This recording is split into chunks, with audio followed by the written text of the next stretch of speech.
جب کہ لائن میں کھڑی لائبہ اور فاریہ حور کے تاثرات بآسانی دیکھ سکتی تھی. انہوں نے زرحام کے چہرے پر غصہ نہیں دیکھا تھا. اس کا مطلب وہ غصے میں نہیں تھے، مگر حور کے چہرے کے تاثرات بتا رہے تھے جیسے وہ زرحام سے گھبرا رہی ہے. اور انہیں چلو دیکھتے ہیں. زرحام نے بولتے ہوئے قدم حویلی کے اندر کی جانب بڑھائے، جبکہ زرحام کے جاتے ہی حور نے اپنی سانس بحال کی تھی جو کب سے اٹکی ہوئی تھی. اس نے مڑ کر لائبہ اور فاریہ کی جانب دیکھا تو وہ دونوں اسے زرحام کے پیچھے جانے کا اشارہ کرنے لگی. ان دونوں کے اشارے کو سمجھتے حور نے اپنی کچھ فاصلے پر اندر کی جانب جاتے زرحام کو دیکھا جو پھر قدم اس کے پیچھے بڑھائے. بڑی اماں اور اماں جان زینت بیگم کے ساتھ لاؤنج میں بیٹھے باتوں میں مصروف تھی. جب انہیں حویلی کے داخلی دروازے سے اندر آتے ہوئے زرحام اور اس کے پیچھے حور دکھائی دی تو بے احتیاط مسکرا اٹھی، یعنی کہ حور ان کے کہے پر عمل کر رہی تھی. السلام علیکم. لاؤنج میں داخل ہوتے زرحان نے سب کی طرف دیکھتے ہوئے کہا، وعلیکم السلام. تینوں نے بیک وقت زرحان کے سلام کا جواب دیا. میں فروش کراتا ہوں. زرحان ان کی طرف دیکھتے ہوئے بولتا سیڑھیاں چڑھتا ہوا اوپر کی جانب چلا گیا، جبکہ حور وہیں بڑی اماں کے قریب کھڑی تھی. یہاں پر کیوں رک گئی؟ جاؤ بیٹا. زرحان کے پیچھے کپڑے نکال کر دو اسے. بڑی اماں حور کی جانب دیکھتے ہوئے بولی تو حور نے جھٹکے سے سر اٹھا کر کی طرف دیکھا. جی. حور نے بولتے ہوئے قدم سیڑھیوں کی جانب بڑھائے اور زرحان کے پیچھے اسی کمرے میں چل دی. زرحان نے کمرے میں داخل ہوتے اپنے کوٹ کا بٹن کھولا. جب اس سے پیچھے کوئی اور بھی کمرے میں داخل ہوتا محسوس ہوا. اس نے پیچھے مڑ کر دیکھا تو اس کے ٹھیک پیچھے حور کھڑی تھی. اس نے ایک آئی برو اچھا کر حور کو دیکھا جیسے پوچھ رہا ہو اب کیا کرنے آئی ہو؟ وہ بڑی اماں نے بھیجا ہے. حور نظریں جھکاتے ہوئے بولی تو زرحان کے ماتھے کا بل ڈالتے ہوئے اس کی طرف دیکھا جو پوری رپورٹ بنی ہوئی تھی. اور اب بڑی اماں نے کیا حکم دے کر بھیجا ہے تمہیں؟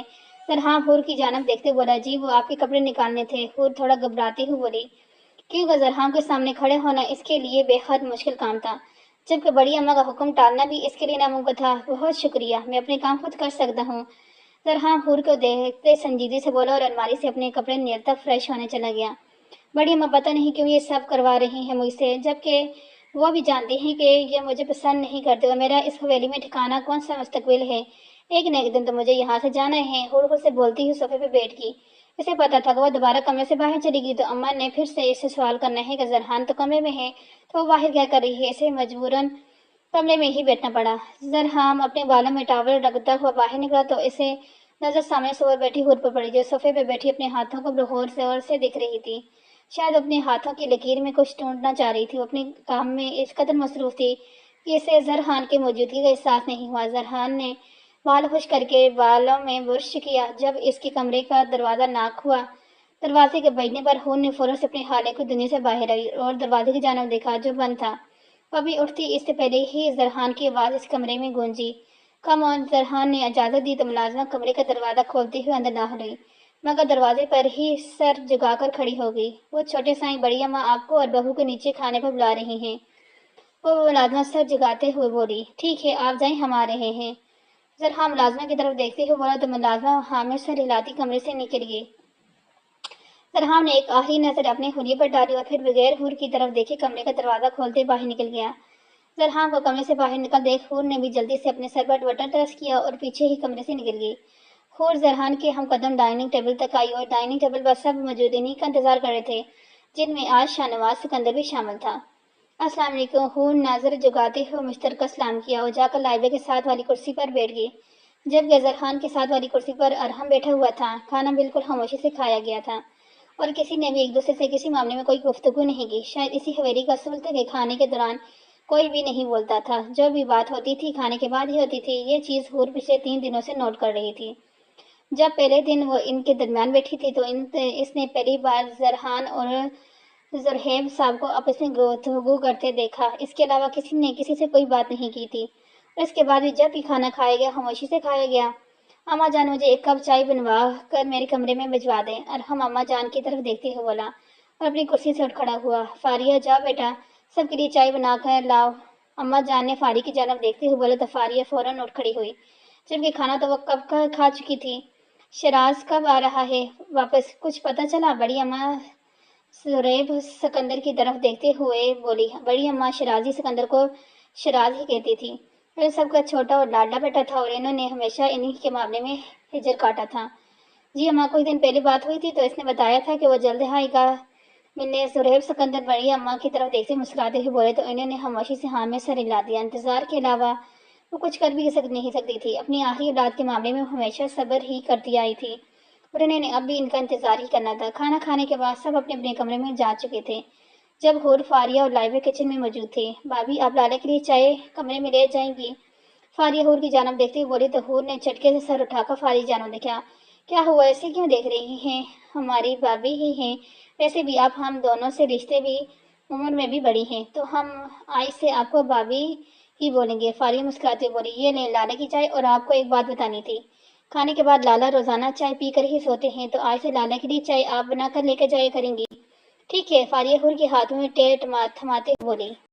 اور یہ لیں، اب اپنے ہونے والے شوہر کی چائے جلدی سے ان کے کمرے میں پہنچائیں، ورنہ وہ خود لینے آ جائیں گے، اور اگر وہ خود آئے تو پھر آپ جانتی ہیں۔ لائبہ اپنی شرارت بھرے انداز میں فاریہ کی طرف دیکھتے ہوئے بولی، اور چائے کا ایک کپ پکڑا کر فاریہ کے ہاتھوں میں تھمایا تو اس نے لائبہ کو ایک زبردست گولی سے نوازا۔ میں نہیں جا رہی، تم چائے دے کر آؤ۔ فاریہ کپ واپس رکھتے ہوئے بولی، اماں جان نے تمہیں بولا تھا تو تم چائے دینے جاؤ۔ میں تو نہیں جا رہی، مجھے بہت نیند آ رہی ہے، میں جا رہی ہوں اپنے کمرے میں۔ بائے بائے، اب تم اور تمہارا کام جانیں۔ لائبہ فاریہ کو ہری جھنڈی دکھاتی ہوئی کچن سے باہر نکل گئی۔ جب وہ اس کے پیچھے سے سواتیں دیتی رہے گی، لائبہ کے جانے کے بعد فاریہ نے منہ بسوڑتے ہوئے چائے کا کپ پکڑا اور حوریہ کی جانب دیکھا، جو اسے دیکھ کر مسکراہٹ دبا رہی تھی۔ بھابھی، اور آپ تو میرا مذاق نہ ہو رہا ہے تو آپ جانتی بھی نہیں ہیں کہ وہ جلاد کیسے ہے، ان کا دل کرے تو وہ مجھے کچے ہی چبا جائیں۔ فاریہ منہ بناتی ہوئی بولی، ایسے نہیں کہتے، تمہارے ہونے والے شوہر ہیں۔ خوب شرارت بولی، شوہر پتہ نہیں میرا شادی کے بعد کیا بنے گا، مجھے تو ابھی سے یہ فکر کھائی جا رہی ہے۔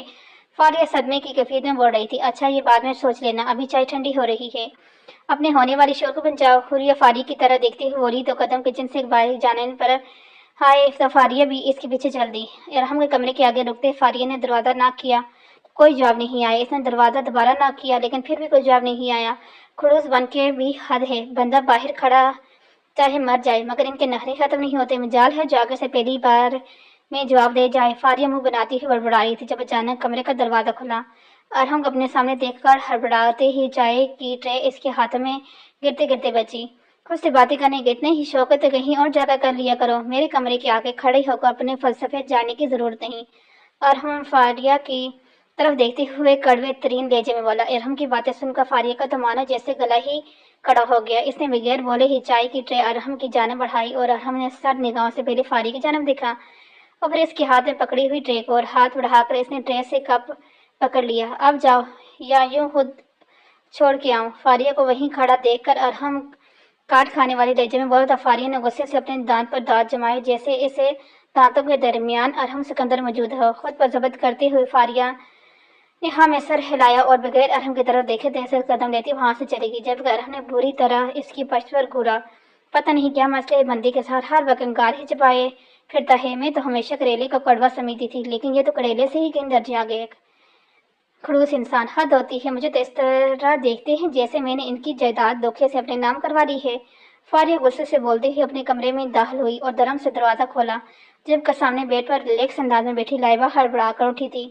کیا ہو گیا ہے، کون سی جنگ لڑ کر آ رہی ہے جتنے غصے میں ہو؟ لائبہ فاریہ کی جانب دیکھتے ہوئے بولی، جس کا چہرہ غصے کی وجہ سے سرخ انگار ہو بنا ہوا تھا۔ مگر بغیر لائبہ کو جواب دیے فاریہ اپنا ڈریس لیتی واش روم میں گھس گئی۔ مطلب صاف تھا کہ وہ اس سے بات نہیں کرنا چاہتی۔ فاریہ نے غرور کرنے پر لائبہ نے حیرانگی سے جاتے ہوئے دیکھا اور پھر کندھے اچھا کر سکون سے لیٹ گئی۔ حور کمرے میں داخل ہوئی تو زرحان صوفے کے لیپ ٹاپ گود میں رکھے ٹانگیں سیدھی کیے سامنے ٹیبل پر رکھے اپنے کام میں مصروف تھا۔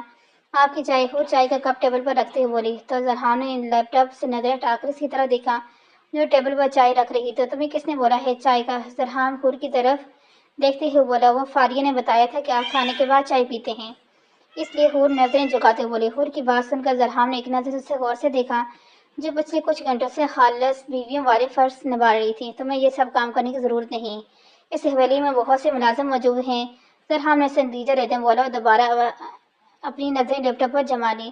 زرحان کے جواب پر حور کا چہرہ پھیکا سا پڑ گیا، لیکن اس نے اپنے چہرے پر ظاہر نہیں ہونے دیا اور گھڑی کی جانب دیکھا جو 9 بجانے کے قریب تھی اور عشاء کی نماز کا وقت گزر رہا تھا، اس لیے وہ عشاء کی نماز ادا کرنے کی نیت سے وضو کرنے چلے گی۔ جو وضو کر کے باہر نکلی تو جان نماز بچھا کر نماز ادا کرنے لگی۔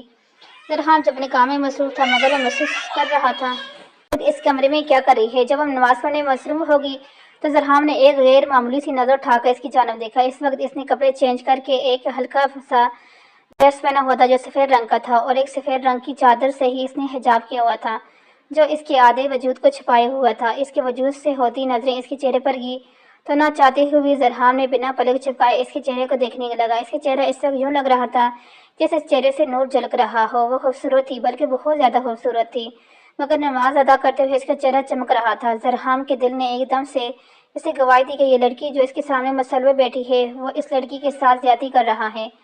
اپنے دل کی بگاڑ پر زرہام نے فوراً سے حور کے چہرے سے اپنی نظریں ہٹائی۔ کیسی زیادتی؟ میں نے تو اس کے ساتھ ابھی تک کچھ نہیں کیا، میں نے تو صرف سے ابھی اپنے نکاح میں رکھا ہے، میں نے اس لڑکی کے ساتھ کوئی زیادتی نہیں کی، اور جس دن یہ ثابت ہو گیا کہ اس کا بھائی یا یہ قصور نہیں ہے، اس دن میں اس لڑکی کو آزاد کر دوں گا۔ زرہام نے جیسے اپنے دل کو جواب دیا۔ زرہام نے اپنی سوچوں کو جھٹک کر اپنے لیپ ٹاپ بند کیا اور اٹھ کر بیڈ پر آ گیا۔ بیڈ پر میٹرون سے ٹیک لگا کر بیٹھا اپنی گود میں لیپ ٹاپ رکھ کر دوبارہ سے اپنے کام میں مصروف ہو گیا۔ حور نے نماز ادا کر کے دعا مانگی اور اٹھ کر جہاں نماز لے کر مانوی رکھی اور صوفے پر آ کر بیٹھ گئی۔ اس نے ایک چور نظر زرہام کی طرف دیکھا اور اپنے کام میں مصروف تھا، پھر صوفے پر اپنا تکیہ درست کیا، اپنی چادر خود کے وجود پر پھیلا کر لیٹ گئی، جہاں تک کہ اس نے اپنا چہرہ بھی اس چادر میں ڈانپ لیا۔ کچھ دیر بعد زرہام اپنا کام کر کے فارغ ہوا اور لیپ ٹاپ بند کر کے سائڈ پر رکھا جب اس کی نظر سامنے صوفے پر بیٹھی حور پر پڑی۔ شاید وہ سو چکی تھی۔ زرہام اٹھا، لائٹ آف کر کے اپنی جگہ پر آ کے لیٹ گیا اور آنکھیں بند کر کے سونے کی کوشش کرنا، جب اس کے ذہن میں فاطمہ سے ہونے والی صبح کی ساری باتیں گھوم رہی تھیں۔ دن ایسے ہی گزرنے لگے۔ زرہام سے حور کا سامنا شام کے وقت ہی ہوتا تھا، جب قبیلی آتا۔ کھانا کھانے کے بعد حور کمرے میں آ کر نماز ادا کر کے سو جایا کرتی تھی، اور اس کے بعد صبح جب اٹھتی تو زرہام کورٹ جانے کے لیے تیار ہوتا۔ زرہام کا رویہ ابھی تک حور کے ساتھ اجنبیوں والا ہی تھا، مگر روز اس سے سلام لینا، اس کا حال پوچھنا اور رات کی چائے دینا، یہ سب عام تھا، اور زرہام نے دوبارہ حور کو یہ سب کرنے سے انکار بھی نہیں کیا تھا۔ حویلی کے تمام افراد حور کے ساتھ نارمل بیہیو کرنے لگے تھے، سب کا رویہ حور کے ساتھ بہت اچھا تھا۔